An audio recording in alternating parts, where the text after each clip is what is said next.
I parked my 12-year-old Toyota between a matte black Maserati and a gleaming white BMW A7. Their engines purred, mine sighed.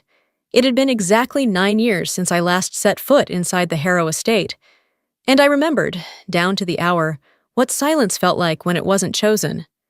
Back then, I left without a scene. No screaming match, no dramatic exit, just the sound of a front door closing behind someone who wasn't supposed to matter. I was 25 then. I had nothing but a refurbished laptop, an apartment with peeling paint, and a dream no one in my family even tried to understand. Now I was 34. My dress was simple, navy blue, no designer label. My shoes were silent on the marble floor. I wore no jewelry except for one thing, a leather-banded wristwatch, a gift from someone who once said, "You'll need something to measure the moments they'll never see coming." I walked into the dining room alone. 16 chairs, crystal glasses, a table that still smelled like veal and varnish. And there she was, my mother, Evelyn Harrow, elegant, polished, and cold as the silver laid beside her plate. She turned to me with a smile that was all sharp edge and social protocol. "Well," she said, her voice just loud enough for the staff to hear, "the disappointment returns." No one gasped. There were only smirks. From my brother Dane, the high-end corporate attorney, from his wife Amelia, who once told me tech jobs were just fancy typing, and from cousin Landon, whose portfolio made him think he knew the world. I didn't flinch. I didn't reply. My name is Celeste Harrow, and tonight, I didn't come to fit in. I came to finish something. There's a photograph somewhere in the Harrow estate. I'm sure it's still there, tucked away in a gold-trimmed album on the third shelf of Evelyn's sitting room, the shelf reserved for memories worth showcasing. It was taken the day Dane graduated from Columbia Law. Everyone's in it. Father in a tailored navy suit, Evelyn in pale yellow silk, Dane front and center, with his diploma angled just right for the camera. And me, off to the far right, barely in frame, like I'd wandered into someone else's portrait. That was the day I told them I'd accepted a job offer in Chicago. A junior cybersecurity analyst position at a defense subcontractor. Not glamorous, but solid. A job that actually required thinking, not connections. I remember the moment I said it. We were seated on the veranda, crystal flutes in hand. Evelyn blinked once and said, "That's niche." My father didn't look up from his phone. Dane laughed and offered to help rewrite my resume, just in case I came to my senses. "We can still get you into Georgetown Law. Summer intake's not full yet." I remember folding my napkin carefully, deliberately, like the only thing I could control was the shape of my exit. I didn't argue. I didn't ask for validation. I didn't raise my voice. The next morning, I left. No speech, no slammed doors, no scene. Just 2 suitcases, a train ticket, and the kind of silence that speaks louder than any farewell. That was the beginning of Harrow Systems. But back then, it wasn't a company. It wasn't even an idea with a name. It was a compulsion, a need, a kind of quiet, clawing urgency to prove that I existed outside their curated vision of success. I moved into a walk-up apartment in Chicago's West Side, where the pipes rattled like old bones and the heating worked only when it felt generous. I coded on a used MacBook I bought off Craigslist. I lived on boxed pasta and gas station coffee. Every pitch I gave went ignored. Every cold email vanished into the ether. Every rejection, if I got one, was vague and politely final. Until one wasn't.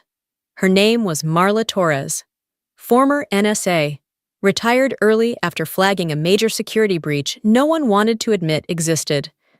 She had a reputation for seeing threats where no one else did, and for being right. She didn't care where I went to school. She didn't ask about my family. She asked about the code. She listened, and then she wrote me a check. $250,000. Her entire quarterly dividend payout. "You've got 6 months to prove me right," she said. Then she handed me a leather-banded wristwatch. Not flashy, not expensive, just intentional. "This isn't to track hours," she said. "It's to track moments, the ones they'll pretend never happened." I've worn that watch every day since. We built our first prototype in a sublet with no Wi-Fi and furniture made of cinder blocks. The first time the system caught a threat vector faster than the government's own tracking, I didn't celebrate. I barely slept. We were still invisible. But one night, 3.5 years in, we weren't. We caught something no one else did. A major breach in Homeland's secondary infrastructure grid. The data was buried deep in a file labeled non-critical. We flagged it, sent the alert, and the system didn't just light up, it detonated. Within 2 weeks, I was sitting in a secured conference room with 3-star generals and State Department advisors. No family name, no introductions. Just credentials, performance metrics, and code that spoke for itself. That was when Harrow Systems officially existed.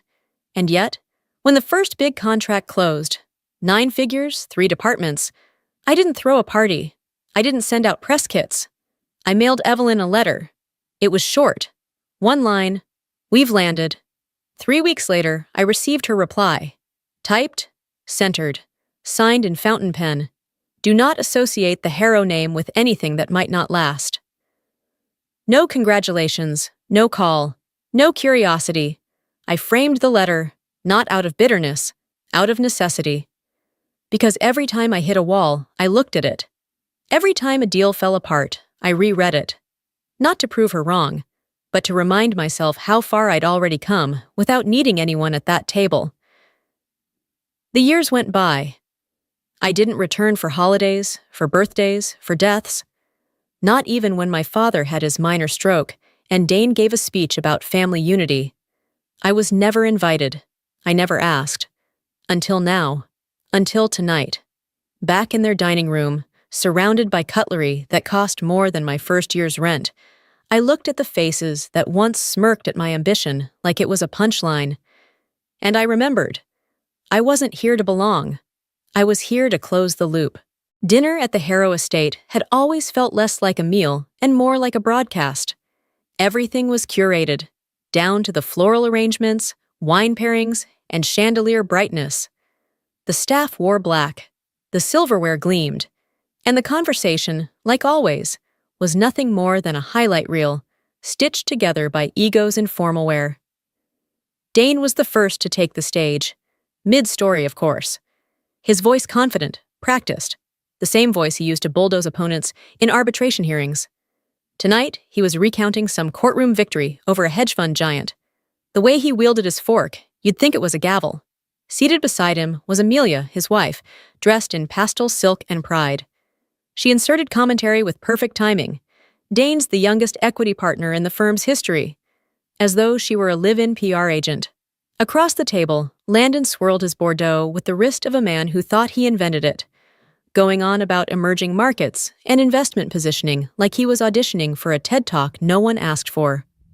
I sat in silence. The veal was plated on the same bone-white china Evelyn had imported from Milan when I was 17. The same year she forgot my birthday. I picked at it politely, mechanically, reminding myself I'd eaten worse in the early years.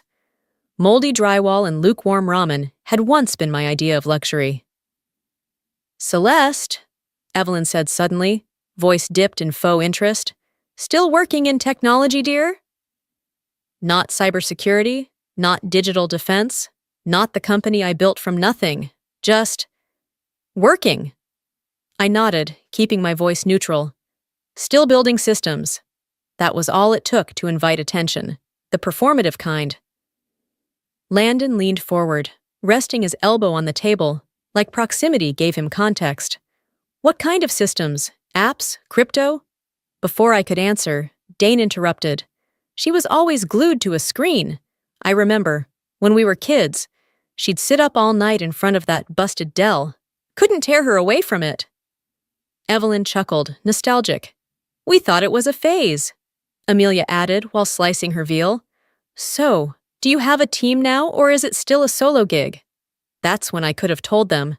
I could have explained that Harrow Systems, yes, I kept the name, was now operating across 3 continents, that we employed over 400 engineers and analysts, that we were finalizing a NATO cybersecurity framework, that our new Tokyo office was preparing to handle classified communication lines for joint military operations.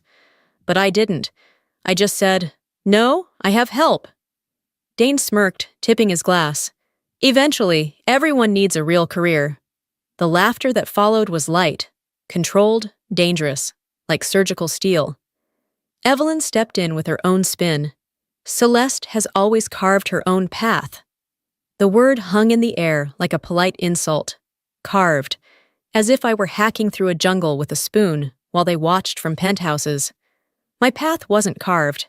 It was built, with concrete, rebar, and sleepless nights. Dane raised his glass again, this time mockingly.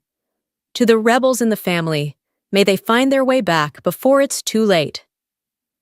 I didn't raise mine. Instead, I looked down at my wristwatch. Still ticking, still mine. Landon leaned in again, a little too eager. My firm's getting serious about tech. You should pitch something. We're happy to give your little project a shot. Little project. I met his eyes, calm, even. It's not little, he chuckled. Then why haven't we heard of it? I let the silence stretch just long enough for discomfort to settle. Maybe, I said quietly, you weren't listening. The reaction was immediate. Amelia let out a laugh, sharp, surprised. She's got a bite. Evelyn topped off someone's wine, like the conversation was a game she was still winning. We're just teasing, darling. It's all in good fun. But it wasn't. Not to me. It never had been. Because I remembered every offhand comment, every withheld invitation, every time they redefined success in a way that excluded me by design. Their fun was always my dissection. I just stopped bleeding. Dessert arrived, fig tartlets with lavender honey and cream fraiche. I didn't touch mine. Dane launched into another story about a deposition in L.A. The words droned like background static. My focus drifted. I watched the chandelier reflections ripple across crystal. I watched my mother's expression, serene, in control. I watched Landon and Amelia and Dane, all of them, so sure of the version of me they'd invented. And then, on cue, it happened. A soft knock echoed from the hallway. A moment later, Jillian appeared. She wore black. She only wore black when I asked her to. Hair sleek, eyes sharp. She didn't smile. She didn't blink. She walked straight to my chair, leaned slightly, and in a tone low but impossible to ignore, said, "Apologies for the interruption, Miss Harrow. The jet is prepped and waiting. Captain Ung requests final confirmation for Tokyo. They'll need to lock in the flight path within the hour." A fork slipped from Amelia's hand. It struck the china with a dull chime. No one moved to pick it up. I reached for my cloth napkin. "Thank you," I said, calm and crisp. "Tell him we'll proceed as scheduled. Stopover in San Francisco is still confirmed. I'll join the board vote en route." Jillian nodded once and disappeared. The silence that followed wasn't just quiet. It was seismic. Dane's mouth parted, but nothing came out. Landon blinked like he'd missed a scene. Evelyn sat straighter, posture perfect. Her hand gripped her wineglass tighter than necessary. Finally, Dane recovered. "Jet?" I didn't answer. I unlocked my phone and slid it across the table. Bloomberg, front page. Harrow Systems secures $1.2 billion Homeland Security infrastructure contract. My photo, taken in D.C. last month, looked back at them like a mirror they didn't want to face. Landon leaned forward, his voice hoarse. "That's you." I nodded. "That's my company." Evelyn whispered, "You have a jet?" "I have a company," I said. "The jet is just efficient." Dane gave a strangled laugh, trying to reassert footing. "You're saying this is real? That this isn't hype?" I tilted my head. "You think Bloomberg inflates federal contracts?" He looked away. No one touched dessert. No one raised a glass. For once, no one had anything clever to say. And that silence? That silence finally belonged to me.